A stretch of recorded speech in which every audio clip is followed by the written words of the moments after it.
Back to India 360. దేశంలో ఏ ఎన్నిక జరిగినా దానికోసం అభ్యర్థులు కోట్లలో ఖర్చు పెట్టాల్సిందే.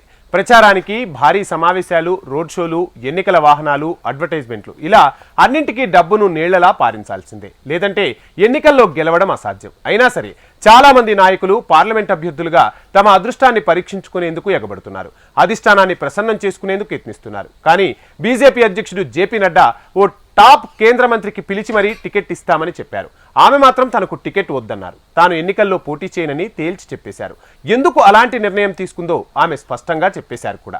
ఎన్నికల్లో పోటీ చేసేందుకు అవసరమైన డబ్బు తన వద్ద లేదంది.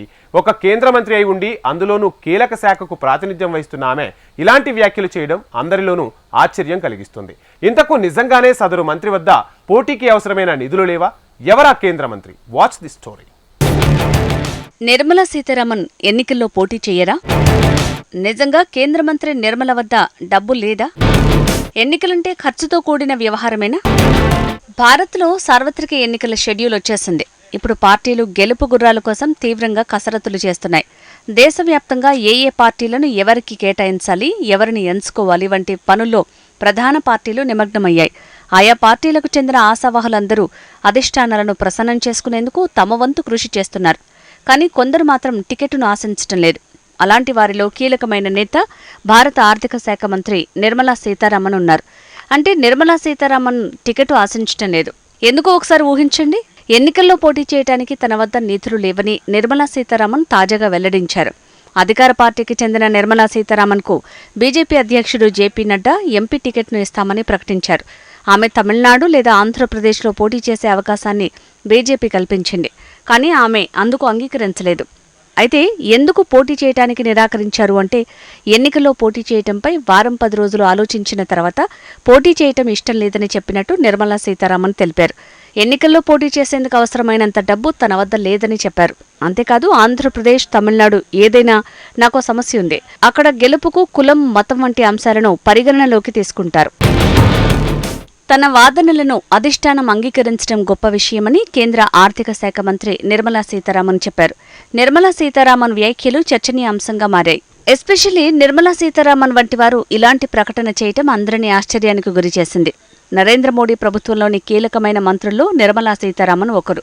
అంతేకాదు ఆమె $3 లక్షల కోట్ల ఆర్థిక వ్యవస్థను నిర్వహిస్తున్నారు.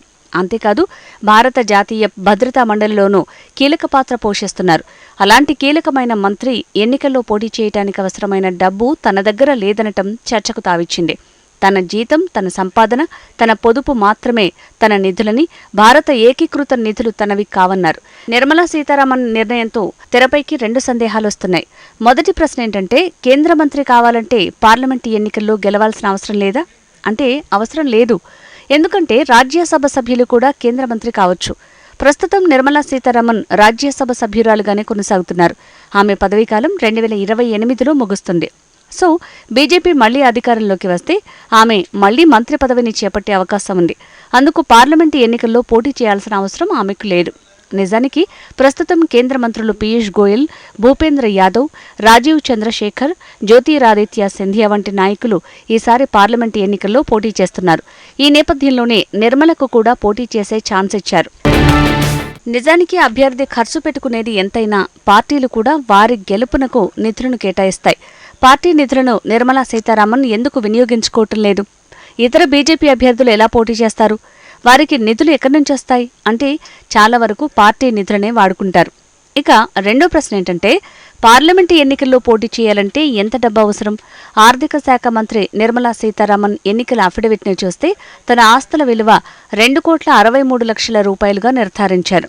కానీ పార్లమెంట్ సభ్యుల సగటు ఆస్తుల విలువ చాలా తక్కువగా ఉంది. సగటున ప్రతి ఎంపీ దాదాపు $38 కోట్ల పైగా ఆస్తులను చూపారు. ఇక్కడ 2 విషయాలను మనం తెలుసుకోవాలి. దాదాపు ఎంపీల్లో 80% మంది కోటీశ్వరులున్నారు. అంటే వారి ఆస్తులు కోట్లలో ఉన్నాయని అర్థం. అంటే డబ్బు ఎంత ముఖ్యమో ఇది తెలియజేస్తుంది. కానీ 20% మంది ఎంపీలు మాత్రం కోటీశ్వరులు కాదు. అంటే డబ్బుకు మించిన అంశాలు కూడా ప్రభావం చూపుతున్నాయని స్పష్టంగా తెలుస్తోంది. అయితే పార్లమెంట్ ఎన్నికల్లో ఒక అభ్యర్థి ఎంతవరకు వెచ్చించొచ్చు? అభ్యర్థుల ఎన్నికల వ్యయానికి పరిమితిని $95 లక్షల విధించారు. ఇది ఒక అభ్యర్థి వ్యక్తిగతంగా ఎన్నికల్లో వెచ్చించే వ్యయం అన్నమాట. ఒకవేళ నియోజకవర్గం చిన్నదైతే ఈ పరిమితి కూడా తగ్గుతుంది. చిన్న పార్లమెంటు నియోజకవర్గంలో అభ్యర్థి ఎన్నికల వ్యయం 75 లక్షల రూపాయలకు పరిమితం చేశారు. ఇక రాష్ట్రాల అసెంబ్లీ ఎన్నికల్లో నియోజకవర్గాలు పార్లమెంటు నియోజకవర్గాల కంటే చిన్నవిగా ఉంటాయి. శాసనసభలో పోటీ చేసే అభ్యర్థి వ్యక్తిగత వ్యయాన్ని 28 లక్షల నుంచి 40 లక్షల రూపాయలకు పరిమితిని విధించారు. ఇది కూడా నియోజకవర్గం ఎంత పెద్దది అనే దానిపై ఈ ఎన్నికల వ్యయం ఆధారపడి ఉంటుంది. అభ్యర్థులు తమ నిధులను దేనికోసం వెచ్చిస్తారు అంటే ఎన్నికల ప్రచారం, భారీ బహిరంగ సభలు, రోడ్ షోలు, అడ్వర్టైజ్మెంట్ పోస్టర్లు, ప్రచార వాహనాలు వంటివి అన్నీ ప్రచారంలో భాగంగానే చూపుతారు. ఈ ఖర్చులు మొత్తం పరిమితికి మించరాదు. అయితే ఈ ఎన్నికల వ్యయాన్ని ఎవరు పర్యవేక్షిస్తారు? భారత ఎన్నికల సంఘం. ఈ ఎన్నికలు పూర్తయిన తర్వాత ప్రతి అభ్యర్థి తమ ఎన్నికల వ్యయాన్ని ఎలక్షన్ కమిషన్కు సమర్పించాల్సి ఉంటుంది. ఎన్నికల వ్యయ పరిమితిని ఉల్లంఘించారా లేదా అన్నది ఈసీ పరిశీలిస్తుంది. అయితే చాలా వరకు అభ్యర్థులు ఈసీ విధించిన పరిమితిని ఎంతమాత్రం ఉల్లంఘించరు. ఎందుకంటే ఎన్నికల వ్యయం కేవలం అభ్యర్థులకు మాత్రమే వర్తిస్తుంది. కానీ పార్టీలు ఎంతైనా ఖర్చు చేసుకునే వెసులుబాటు ఉంటుంది. అందుకే పార్టీలు పెద్ద ఎత్తున నిధులను వెచ్చిస్తాయి. 2019 ఎన్నికల్లో వ్యయాన్ని పరిశీలిస్తే బీజేపీ దాదాపు 27,000 కోట్ల రూపాయలను వెచ్చించింది. లోక్సభలో మొత్తం 543 పార్లమెంట్ స్థానాలున్నాయి. దీన్ని బట్టి లెక్కేస్తే బీజేపీ ఒక్కో పార్లమెంట్ స్థానానికి సుమారు 50 కోట్ల రూపాయలను వెచ్చించింది.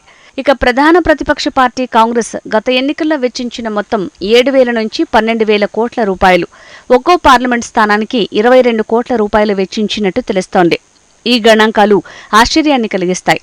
అసలు అభ్యర్థి ఎన్నికల వ్యయం పరిమితికి ఏమాత్రం సమీపంలో పార్టీలు వెచ్చించే వ్యయం లేదు.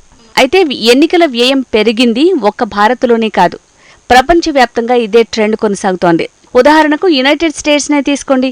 మధ్యంతర ఎన్నికల్లో ఒక్కో అభ్యర్థి సుమారు $1,600 కోట్ల మేర వెచ్చించారు. భారత్లో 2019లో లోక్సభ ఎన్నికల్లో వెచ్చించిన దానికంటే అది రెండింతలు అధికమన్నమాట.